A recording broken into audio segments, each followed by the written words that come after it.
అయిన దేవుని నుండి ప్రభు అయిన క్రీస్తు నుండి కృపయు సమాధానములు మీకు కలుగునుగాక. ఆమేన్. దయచేసి కూర్చోండి.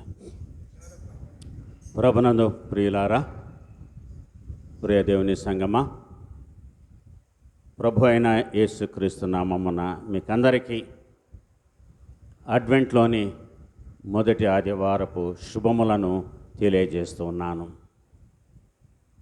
అడ్వెంట్ అనే మాటకు అర్థము ఏంటి అని అంటే ప్రభువు రాకడ. ప్రభువు రాకడ కొరకు ఎదురు చూడడము. మొదటి రాకడలో దేవుని కుమారుడు నరావతారమెత్తి శిశువుగా ఒక స్త్రీ గర్భము ద్వారా జన్మించాడు. ఇప్పుడు ఎక్కడ చూసినా సేవకులు బోధకులు బోధించే వాక్యము క్రీస్తు యొక్క రెండవ రాకడ సమీపిస్తూ ఉన్నది. కాబట్టి మీరందరూ కూడా సిద్ధపడండి. మొదటి అడ్వెంట్ అయిపోయింది 2024 సంవత్సరాల క్రితం. ప్రవక్తల ప్రవచనాలు నెరవేరిని. నెరవేరవలసినది ఒకటి ఉన్నది, ఆయన యొక్క రెండవ రాకడ. ఆ రాకడ ఎప్పుడు ఉంటుంది ఎవరికి కూడా తెలియదు. సమయమును గురించి ఎవరికి కూడా తెలియదు. ఎందుకంటే అపోస్తుల కార్యముల గ్రంథమును రచించినటువంటి వైద్యుడైన లూకా చెప్పిన మాట, అపోస్తుల కార్యముల గ్రంథము 1వ అధ్యాయం 6వ వచనములో, కాలములు సమయములు తెలుసుకొనుట మీ పని కాదు, అది దేవుడు తన వశములో ఉంచుకొని ఉన్నాడు. కనుక మనము క్రీస్తు యొక్క రెండవ రాకడ కొరకు ఎదురు చూస్తూ క్రీస్తు యొక్క మొదటి రాకడను మనము సంభ్రమముగా పండగగా జరుపుకోవడానికి సిద్ధపడుతున్నాము. ఈనాటి దైవ ధ్యానము కొరకు చదువుబడిన 2 పాఠ్యాలు, పత్రిక వాక్యము పౌలు రోమీయులకు రాసిన పత్రిక 13వ అధ్యాయము 11వ వచనము నుండి 14వ వచనములో మనం చూస్తున్నాం. ఇక్కడ పైన 8 నుంచి 10 వచనాలు చూస్తే ఇక్కడ పౌలు దేనిని గురించి మాట్లాడుతూ ఉన్నాడంటే ప్రేమను గురించి మాట్లాడుతున్నాడు. ఒకరినొకడు ప్రేమించుట విషయములో తప్ప మరి ఏమియు ఎవనికిని అచ్చి ఉండవద్దు. ఎదుటివాని ప్రేమించువాడే ధర్మశాస్త్రమును నెరవేర్చినవాడు. ఎందుకు ఈ మాట చెప్పాడు అంటే, ఎదుటి వ్యక్తిని ప్రేమను గురించి, నిన్ను వలె నీ పొరుగువానిని ప్రేమించుము అని యేసయ్య చెప్పినటువంటి మాట మనం జ్ఞాపకము చేసుకుంటాం. ధర్మశాస్త్రాన్నంతా కూడా ఆయన 2 ఆజ్ఞల్లో కుదించాడు. నీ దేవుడైన ప్రభువును నీ పూర్ణ హృదయముతోనూ, పూర్ణ మనసుతోనూ, పూర్ణ వివేకముతోనూ ప్రేమించాలి. నిన్ను వలె నీ పొరుగువానిని ప్రేమించాలి. ఇది ధర్మశాస్త్రము. ఇక్కడ అదే పౌలు హెచ్చరిస్తున్నాడు. ఎందుకంటే రోమా పట్టణములో ఉన్న రోమా క్రైస్తవులు, మనము ఏ క్రైస్తవులము? భారతదేశ క్రైస్తవులము. మనము ఏ విధంగా భారతదేశ క్రైస్తవులమో అప్పటి కాలములో రోమా పట్టణములో ఉన్న రోమా క్రైస్తవులు, రోమియోలు క్రీస్తుని రక్షకునిగా అంగీకరించి పిలువబడిన వారు కనుక వారిని రోమా క్రైస్తవులు, యూదా క్రైస్తవులు అని పిలిచేటువంటి వారు, సమరయ క్రైస్తవులు అని పిలిచేటువంటి వారు. ఇక్కడ ప్రత్యేకంగా ఈ రోమ్ సామ్రాజ్యములో ఎవరైతే క్రీస్తుని అంగీకరించి రోమా క్రైస్తవులుగా పిలువబడి ఉన్నారో వారిని గురించి పౌలు చెప్పిన మాట ఏంటంటే, ప్రభుత్వముతో ప్రజలు తత్సంబంధాలు కలిగి ఉండాలి. రోమా క్రైస్తవులు ప్రభుత్వాన్ని ప్రేమించాలి. ఎందుకంటే క్రీస్తును నమ్మినటువంటి వారు రోమా ప్రభుత్వాన్ని తిరస్కరించి క్రీస్తే రాజు, యూదులకు రాజు కాబట్టి రోమా సామ్రాజ్యాన్ని పరిపాలిస్తున్నటువంటి అధిపతి మాకు రాజు కాదు అని చెప్పాడు. వాళ్ళల్లో ఉన్నటువంటి ఆ యొక్క అపోహను తీసివేయడం కోసము పౌలు చెప్పిన మాట ఏంటంటే అధికారులను ప్రేమించాలి, ప్రభుత్వాన్ని మనము ప్రేమించాలి క్రైస్తవులుగా. ఎందుకంటే మనము మరి క్యాపిటల్ సిటీలో వాళ్ళు నివాసము చేస్తున్నారు కాబట్టి, క్యాపిటల్ సిటీ అంటే తెలుగులో ఏమంటారు, రాజధాని. రాజధానిలో నివసించేటువంటి వారు అక్కడ ప్రధాన అధికారి ఉంటాడు కాబట్టి ఆ రాజధానిలో ఉన్నటువంటి రోమా క్రైస్తవులు ప్రభుత్వ అధికారులకు లోబడి విధేయత కలిగి ఉండాలి. ఇది ఏంటంటే ధర్మశాస్త్రమును నెరవేర్చినట్టే అని అక్కడ ఆయన తెలియజేస్తున్నాడు. మరి పౌలు ఈ రోమిలకు రాసిన పత్రిక 13వ అధ్యాయము మొదటి 7 వచనాలు ఆయన రాసినప్పుడు క్రైస్తవులకు ఉండాల్సినటువంటిది ఓర్పు ఉండాలి. కొన్ని సందర్భాల్లో ప్రభుత్వమే ఎక్కడెక్కడైతే యొక్క మత సంబంధమైనటువంటి అల్లర్లు చెలరేగుతున్నాయో అక్కడ ప్రభుత్వము జోక్యము కలిగించుకొని వాళ్ళని పరిరక్షించేటువంటి బాధ్యత ప్రభుత్వమది. మన భారతదేశంలో ఆయా రాష్ట్రాల్లో క్రైస్తవులు ఎదుర్కొంటున్నటువంటి హింసలు, శ్రమలు, అణిచివేతకు గురి కావడము, ప్రజలు మరి క్రైస్తవులను హింసించినప్పుడు వారి నుంచి కాపాడవలసినటువంటి బాధ్యత ప్రభుత్వ అధికారుల మీద ఉంటుంది.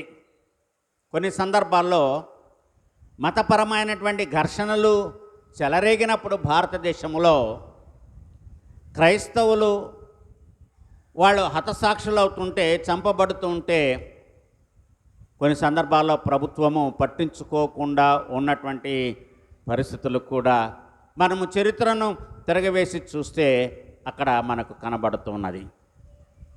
కాబట్టి రోమా క్రైస్తవులకు పౌలు ఇచ్చినటువంటి హెచ్చరిక ఏంటంటే మనము క్రైస్తవులము కాబట్టి అధికారులకు లోబడి ఉండాలని యేసు ప్రభువారు చెప్పాడు. ముష్కరులైన అధికారులకు మీరు లోబడి ఉండాలి. అధికారులు ముష్కరులే కాబట్టి మనం వారికి లోబడి ఉండాలి. ఎందుకంటే వారు మనల్ని పరిరక్షించేటువంటి వారు, మనల్ని కాపాడేవారు. కొన్ని సందర్భాల్లో క్రైస్తవులు అప్పటి కాలంలోనే రోమా ప్రభుత్వము పరిపాలిస్తున్నటువంటి కాలములో, పౌలు సువార్తను ప్రకటిస్తున్నటువంటి కాలములో ఎన్నో హింసలకు క్రైస్తవులు గురి అయ్యారు. కాబట్టి వాటిని కూడా మనం ఇక్కడ గమనిస్తున్నాం. ఇది మనం ఇక్కడ గమనించేది ఈ రోమీలకు రాసిన పత్రిక 13వ అధ్యాయం మొత్తంలో. ఎందుకంటే 13వ అధ్యాయము 3 భాగాలుగా మరి ప్రభునందు ప్రియులారా విభాగింపబడింది. అధికారులకు లోబడి ఉండడం. మరి కన్క్లూషన్లో ఈనాటి ధ్యానం కొరకు చదవబడిన 11వ వచనం నుంచి 14వ వచనం వరకు మనం గమనించి చూస్తే ఇక్కడ ఏమంటున్నాడంటే, మీరు మేలుకొని ఉండండి మరియు మీరు నిద్ర మేలుకొను వేళ అయినదని సమయము తెలుసుకొని అలాగూ చేయుడి. ఎలాగూ చేయాలి? పైన ఏమి రాయబడి ఉన్నదో మీరు నిద్రలో నుంచి మేల్కొని పైన ఏ విషయాలు రాయబడి ఉన్నాయో వాటికి లోబడి క్రైస్తవులైనటువంటి మీరు ఆ విధంగా నడుచుకోండి అని చెప్తున్నాడు. ఎందుకంటే ఇప్పుడు రక్షణ చాలా దగ్గరగా ఉంది, మనకు చాలా సమీపముగా ఉన్నది. అంధకారము గతించిపోయి నూతన వెలుగు ప్రకాశించేటువంటి గడియలు ఆసన్నమవుతున్నాయి. కాబట్టి మీరు దేశములో, మనము నివసించేటువంటి ప్రాంతములో ఎటువంటి చెడు కార్యాలకి పాల్పడకుండా మనలను రక్షించేవాడు వస్తున్నాడు. కాబట్టి వెలుగు జీవితము మనము కలిగి ఉంటాము. కాబట్టి మన శరీరములో పుట్టే వాటన్నిటిని కూడా మనము తొలగించుకొని మనల్ని మనము అపవిత్రపరచుకోకుండా పవిత్రమైన భక్తి కలిగిన జీవితాన్ని జీవించమని ఈ చివరి భాగంలో పౌలు హెచ్చరించడాన్ని మనం ఇక్కడ గమనిస్తున్నాం. ప్రభువును ధరించుకోండి, అప్పుడు మీరు శరీరేచ్ఛలను నెరవేర్చరు అని ఇక్కడ పౌలు చెప్తున్నాడు. చివరిదిగా ప్రభువును మనమందరము కూడా ధరించాలి. ఎంతో కాలము ఈ లోకము ఉండదు, ప్రభు వస్తాడు. వారి వారి క్రియలను బట్టి దేవుడు వారికి తీర్పును తీరుస్తాడు.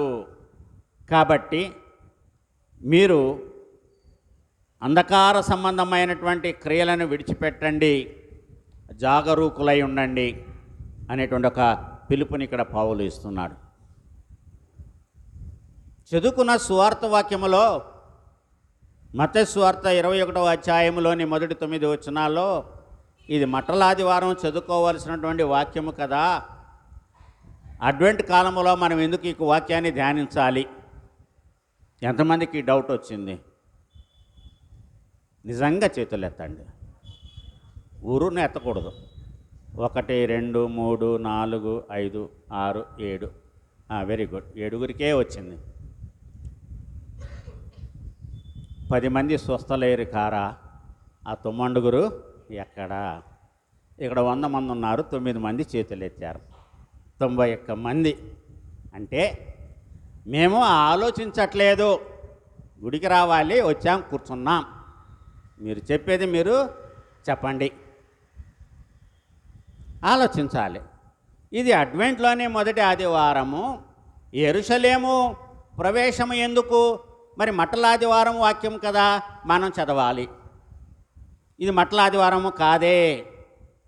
మనం చేసుకున్న సంగ్రహ ప్రార్థనలో, ఈనాటి సంగ్రహ ప్రార్థనలో ఏముందంటే, ఏం చేసుకున్నామంటే, ఓ ప్రభువా, మా పాపముల వలన కలుగు భయంకరమైన విపత్తుల నుండి మమ్మలను తప్పించి కాపాడుటకును, నీ గొప్ప శక్తి వలన మమ్మలను విమోచించి రక్షించుటకును నీ ప్రభావముతో రమ్మని.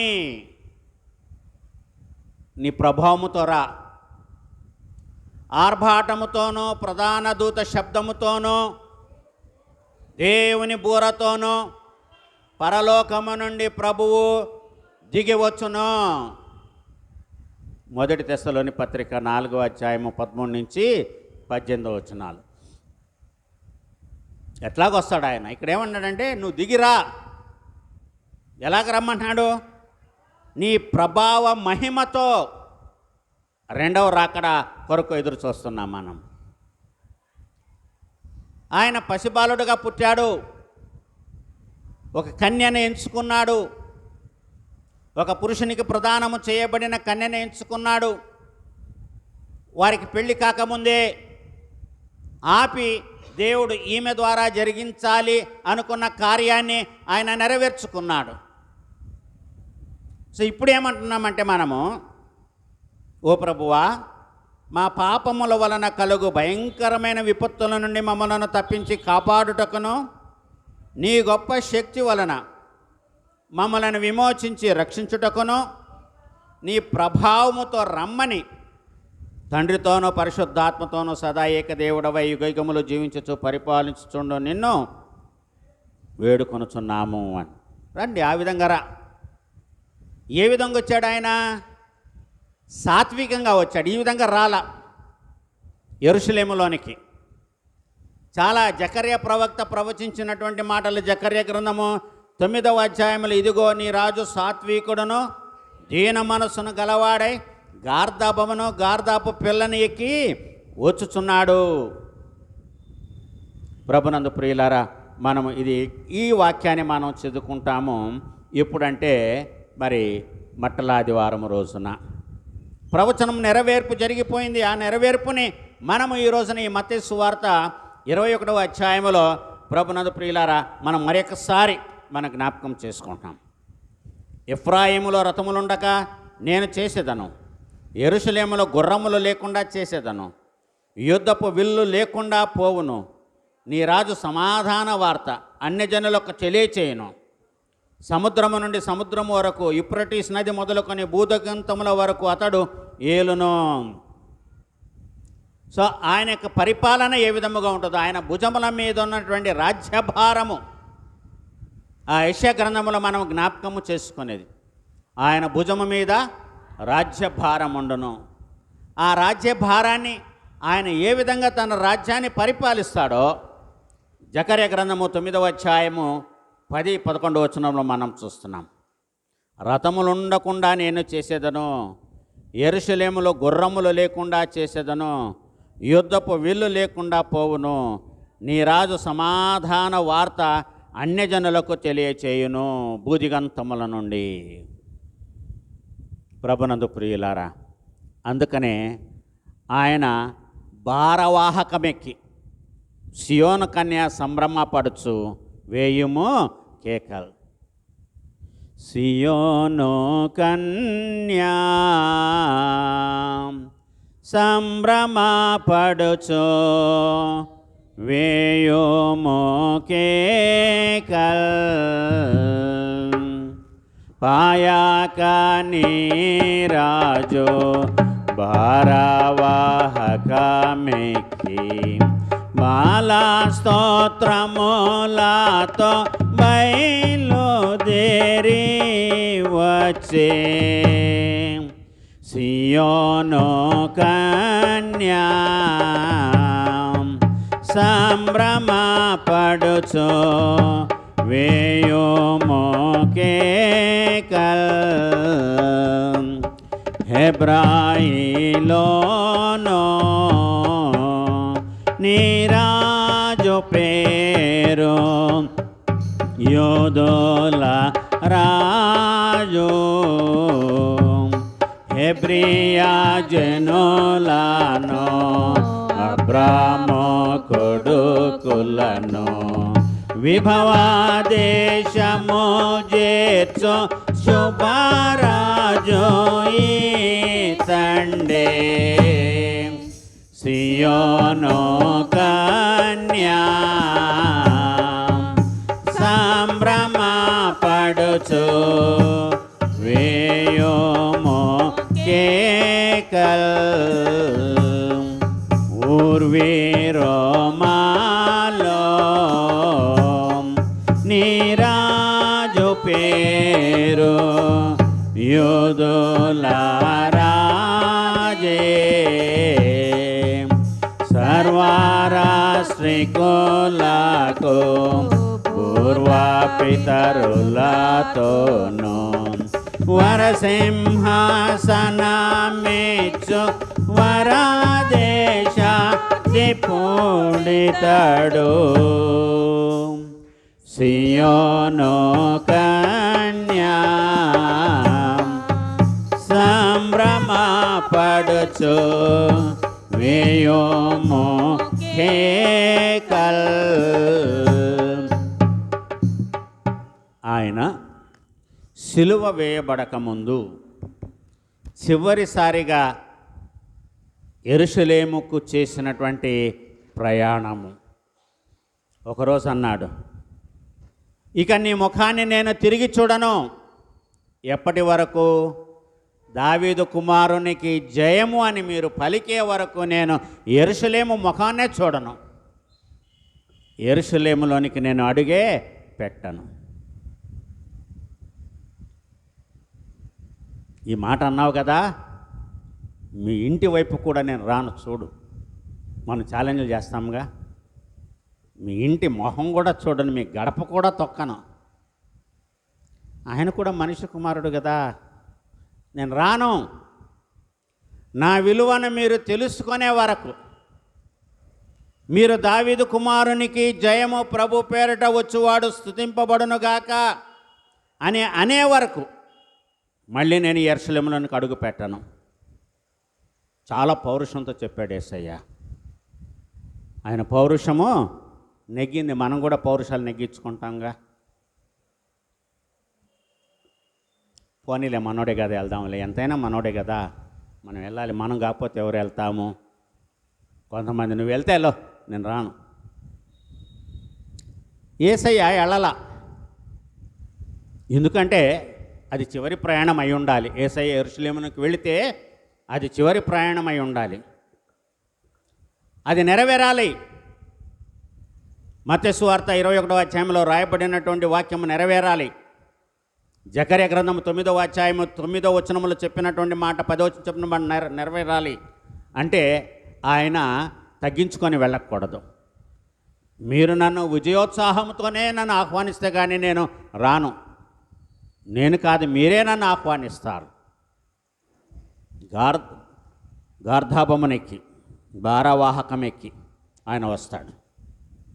బట్టలు పరిచి మట్టలు చేత పట్టుకొని ఆయన ఆహ్వానించారు. దేని కొరకు? మా పాపముల వలన కలుగు భయంకరమైన విపత్తుల నుండి మమ్మల్ని తప్పించి కాపాడడం కోసం. మత్తయి సువార్త 1వ అధ్యాయంలో ఆయన జనన విధానాన్ని గురించి మనం మాట్లాడుకున్నప్పుడు గబ్రియేలు దూత చెప్పినటువంటి మాటలు మనం ఇక్కడ జ్ఞాపకం చేసుకుంటాం. 18 నుంచి 21వ వచనములో యేసుక్రీస్తు జనన విధమెట్టనగా ఆయన తల్లి అయిన మరియ యోసేపునకు ప్రదానము చేయబడిన తర్వాత వారేకము కాకమునుపు ఆమె పరిశుద్ధాత్మూలన గర్భవతిగా ఉండెను.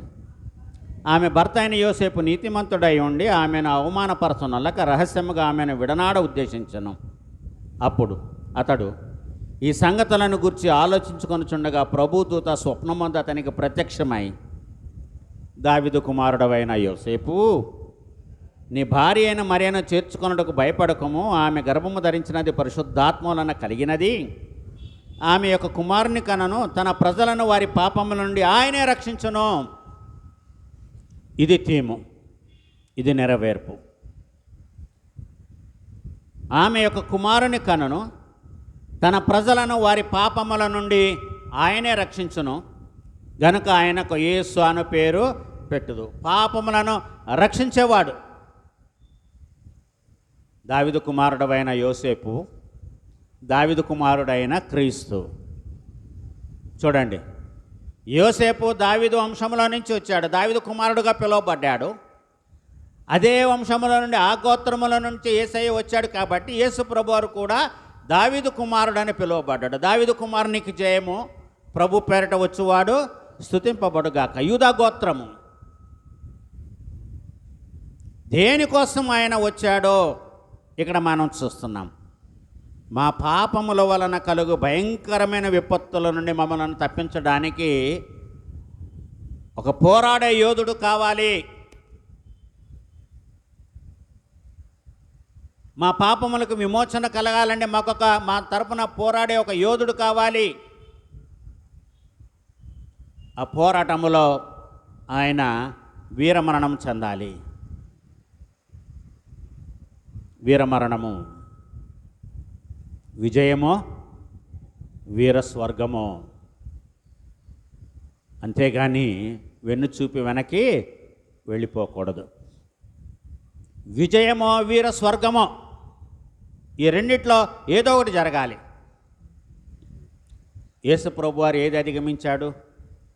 విజయమా వీరస్వర్గమా? అమ్మా, విజయమా? వీరస్వర్గం కాదా? చేతులు ఎత్తండి. విజయం అనేవాళ్ళు చేతులు ఎత్తండి. గబగబ గబగబ గబగబ విజయం మీరు అంటారు, దించండి. వీరస్వర్గం అనేవాళ్ళు చేతులు ఎత్తండి. అంటే రెండు కాదా? ఏదో ఒకటే. రెండు. విజయము లేకుండా వీరస్వర్గము లేదు. ప్రభునందు ప్రియులారా, ఆయన కత్తి పట్టుకోలా.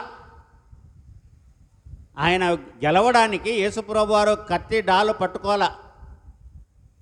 ఆయన ఎలాగొచ్చాడు? సాత్వికుడుగా వచ్చి గెలిచాడు. తను తాను బలిదానముగా సమర్పించుకున్నట ద్వారా లోకానంతా కూడా ఆయన గెలుచుకున్నాడు. ప్రేమతో గెలుచుకున్నాడు. కక్షతో కాదు, సాధింపుతో కాదు. నన్ను ప్రేమింప మానవారూపమేతిదా నముగా జీవము సిల్వాపై కన్నా తల్లిదండ్రుల అన్నాద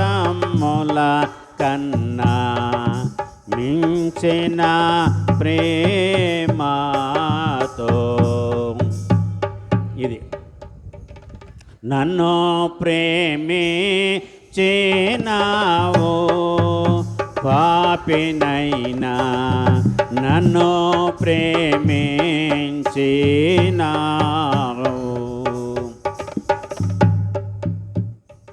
మనల్ని యుద్ధంలో ముందు పెట్టకుండా ఆయన ముందు ఉండి మనల్ని వెనక పెట్టుకొని కవచముగా మనకు నిలబడి మనల్ని ప్రేమించి అపాత్రులమైన మనల్ని ప్రేమించాడు ఆయన. మనము ప్రేమింపబడడానికి అర్హులము కాదు. ఆ 171 పాటలో రాయబడి ఉంటుంది. నీవు నన్ను ప్రేమించడానికి నాలో ఏ హేతు కూడా కనపడదు అంటాడు అక్కడ. నన్ను ప్రేమించడానికే నువ్వు నరరూపం ఎత్తావు, రాజుగా వచ్చావు, నా కొరకు ప్రాణం పెట్టినటువంటి వాడు, నన్ను తప్పించినటువంటి వాడు, నా ప్రాణాన్ని కాపాడినటువంటి వాడు నాకు రాజు కాకుండా ఏమవుతాడు?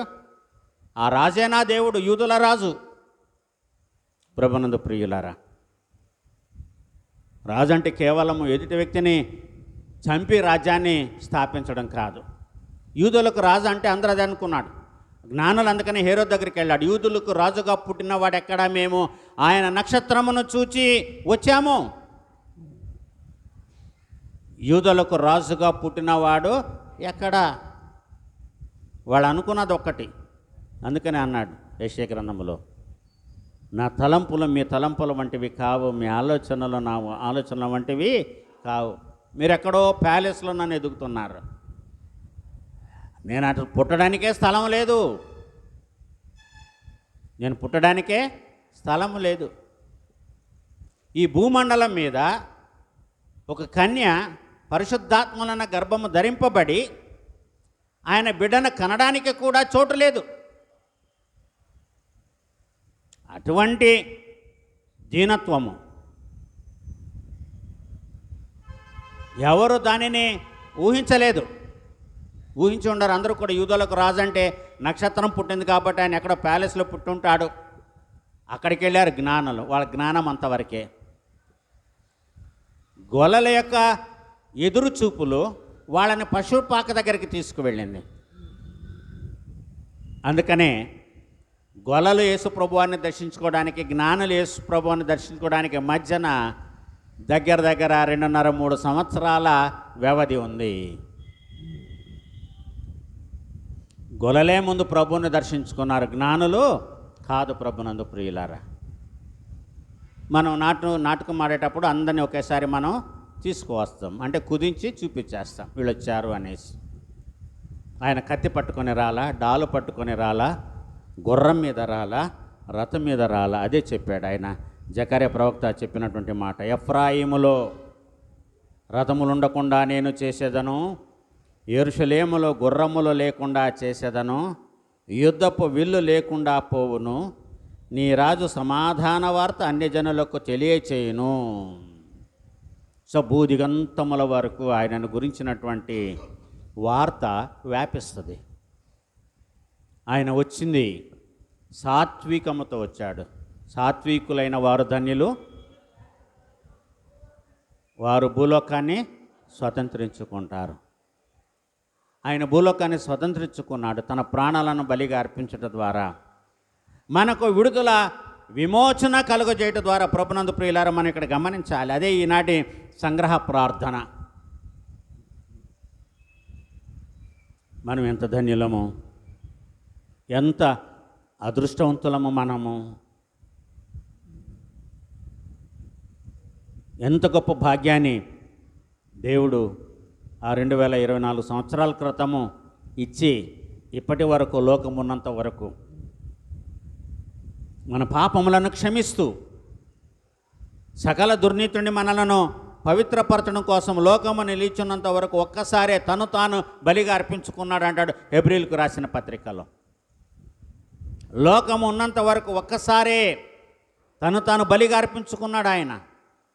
ఒక ప్రధాన యాజకుడు అయి ఉండి, బలులు అర్పించాల్సినటువంటి యాజకుడు అయి ఉండి, ఆ ప్రధాన యాజకుడే తను తాను బలిగా అర్పించుకున్నాడు. అదే చెప్పాడు, ఇదిగో లోక పాపమును మోసుకొని పోవు దేవుని గొర్రెపిల్ల. ఆ సాత్వికాన్నే మనం ఇక్కడ గమనిస్తున్నాం. మనం ఆయనలో ఉన్నటువంటి సాత్వికము, అమాయకత్వము, పసిపిల్లవాడుగా అందరి శిశువుల్లో ఒకడుగా ఆయన జన్మించాడు. ప్రభునందు ప్రియులారా, అందుకని మీరు పాడుతుంటారు కదా, ఎంత దీనాతి దీనమో ఓ యేసయ్యా, ఎంత గొప్ప దయనీయమా, ఏంటది? సరే, కనుక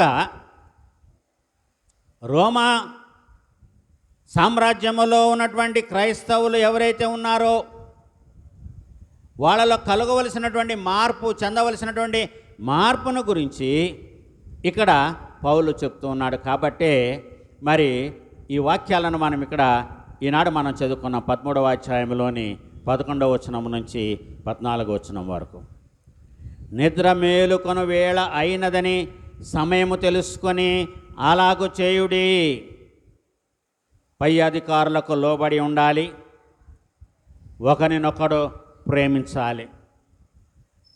ఈ విషయంలోనే తప్ప మరి ఏ విషయంలో మనం ఎవరికి కూడా బాకీ పడకూడదంట, అచ్చి ఉండకూడదంట. మనం ప్రేమింపబడాలనే కోరుకుంటాం, కానీ మనము ప్రేమించాలని నన్ను అనుకోము. కానీ ఆయన లోకాన్ని అంతటిని కూడా ప్రేమించాడంట. మనం కోరుకునేది ఏంటంటే ఎదుటి వ్యక్తి ప్రేమ. అందుకని అన్నాడు, ఎదుటివాడు నీకు ఏది చేయాలని నువ్వు కోరుకుంటున్నావో నువ్వు కూడా ముందు దానిని చెయ్యి. ఎదుటి వ్యక్తి మనకు గౌరవించాలని మనం కోరుకున్నప్పుడు ఆ ఎదుటి వ్యక్తిని కూడా మనము గౌరవించాలి. అప్పుడే ఎదుటి వ్యక్తి నుంచి మనం గౌరవాన్ని పొందుకుంటాం, మనం ప్రేమను మనం పొందుకుంటాం. ఎదుటి వ్యక్తిని ప్రేమించకుండా, ఎదుటి వ్యక్తిని గౌరవించకుండా, నువ్వు నన్ను ప్రేమించు, నువ్వు నన్ను గౌరవించు, నువ్వే నాతో మాట్లాడు, నేను నీతో మాట్లాడను అంటే అహంకారము. అది ప్రేమ కాదు, గర్వము. అందుకని అన్నాడు, చూడండి, పౌలు కొరింథీయులకు రాసిన మొదటి పత్రిక 14వ అధ్యాయంలోని మొదటి వచనములో అంటాడు, ప్రేమ కలిగి ఉండుటకు ప్రయత్నించుడి, ఆత్మ సంబంధమైన వరములను ఆసక్తితో అపేక్షించుడి అని అంటాడు. ప్రేమ కలిగి ఉండడానికి ప్రయాసపడాలంట. ప్రేమ కలిగి ఉండడానికి మనలో ప్రేమ ఉండాలి. యేసుని ప్రేమను గురించి ఏం మాట్లాడతాం, పాటలు పాడతాం, కానీ మనలో ఉండే ప్రేమను గురించి ఏ పాటైనా ఉందా? యేసు, నువ్వు నన్ను ప్రేమించావు, యేసు ప్రేమ గొప్ప ప్రేమ, దేవుని ప్రేమ గొప్ప ప్రేమ, నా ప్రేమ గొప్ప ప్రేమ అని ఒక పాట రాయగలరా మీరు? బైబిల్ పాటల పుస్తకంలో ఒక పాట తీసుకోండి, యేసు నన్ను ప్రేమించుతున్నావు, పాపినైనా నన్ను ప్రేమించావని. మీకు సంబంధించిన వాళ్ళ ఒకరి గురించి రాయండి, నేను నిన్ను ఇంతగా ప్రేమించాను, నిన్ను అంతగా ప్రేమించాను, నీ కొరకు నేను ప్రాణము పెట్టడానికైనా సిద్ధమే. యవనస్తుల ప్రేమను గురించి ఆ లవ్ను గురించి నేను మాట్లాడట్లా. అగాపే ప్రేమ అని ఒకటి ఉంది. దేవుడు మనుషులను ప్రేమించినటువంటి ప్రేమ, దాన్ని అగాపే ప్రేమ అంటారు.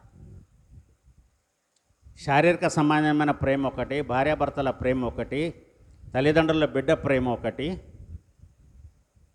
దేవుని ప్రేమ ఒకటి. ఇందులో పౌలు చెప్పింది ఏంటంటే 13వ అధ్యాయంలో దీన్ని ఎక్కడికో తీసుకెళ్ళకూడదు, ఇది దేవుని ప్రేమ, అగాపే ప్రేమ అంటారు.